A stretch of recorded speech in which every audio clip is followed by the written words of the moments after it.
kami di Banjarmasin Selatan itu sebesar hampir 200-an hampir 180,98 hektar. Nah, itu. Sedangkan di kecamatan yang kedua yaitu Banjarmasin Utara 118,37 hektar. Disusul Banjarmasin Timur 90,45, Banjarmasin Barat 60,65 hektar. Dan yang paling terkecil tentu di Banjarmasin Tengah, ya sudah pusat kota kan, banyak pembangunan ruko-ruko segala macam di tengahnya itu, sehingga wajarlah sana dapat pemukiman yang paling kecil. Ya.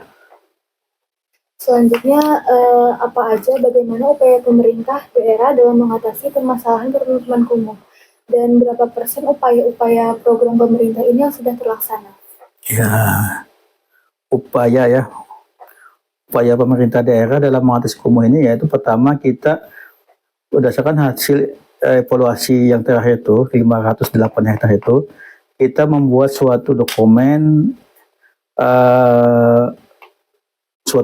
rencana pencegahan dan peningkatan kualitas perumahan kumuh dan pemukiman kumuh atau yang dinamakan RP2KP-KPK.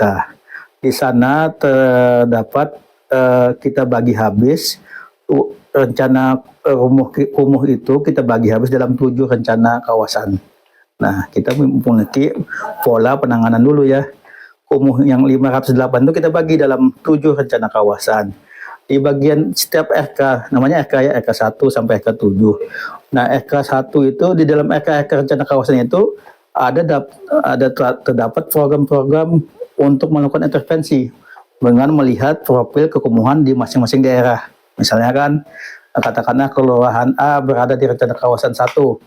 Nah, di kelurahan A itu kan kelihatan tuh profil kekumuhannya apa aja. Apakah dari keteraturan bangunan, kurangnya sarana jalan lingkungan, mungkin tidak ada drainase, atau masalah persampahan. Nah, itu dari profil kumuh itu kita rencanakan penanganan-penanganan yang akan kita lakukan untuk mengatasi atau mengurangi kekumuhan tersebut, sehingga kegiatan atau program yang kita rencanakan itu memang benar-benar mengatasi kekumuhan di suatu tempat gitu.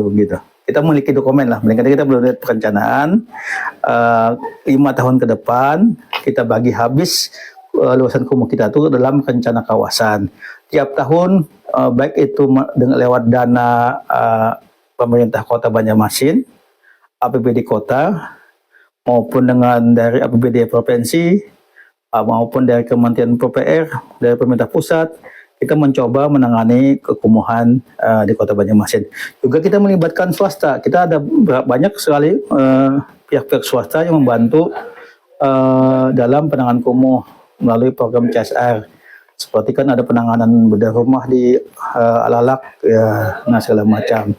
Ya, jadi kita semuanya dalam penanganan kumuh ini kita melibatkan semua stakeholder ya, yang bisa kita gunakan dalam melakukan intervensi untuk melakukan pengurangan kumuh di Kota Banjarmasin. Kalau berapa persen upaya ini sudah terjalan, kira-kira berapa? Sejak tahun SK yang baru, yang 508 itu, kita sudah melakukan pengurangan kumuh hampir 80 hektar. Nah, untuk masih kecil kan, karena tahun pertama di tahun 2002 kemarin kita 80 hektar sudah pengurangannya. Jadi sekitar berapa persen? 580 dibandingkan 508 lah, hitung dia lah berapa persennya. Mungkin sekitar di angka 17%-an lah barunya ya. Terus kemudian apa saja infrastruktur yang diutamakan pemerintah sebagai solusi untuk memperbaiki ya, tadi sudah saya jelaskan, kita memiliki dokumen RP2KP-KPK, di mana di dalam dokumen itu masing-masing pendekatan yang dilakukan untuk semua rencana kawasan itu beda-beda. Kita melihat dari profil kekumuhan masing-masing daerah. Misalnya di kawasan rencana kawasan 3 itu ternyata banyak masalah persampahannya. Nah, kita tangani masalah sampahnya, masalah sanitasinya, tidak adanya jamban segala macam, kita tangani masalah jambannya. Jadi rencana kawasan yang penanganan itu tepat sasaran lah. Jangan kita mungkin di kawasan itu nggak perlu sampah, kita tangani sampah kan malah melenceng, tidak cocok kan. Jadi jauh dari sasarannya. Jadi kita lihat profil kekumuhan di daerah itu apa gitu.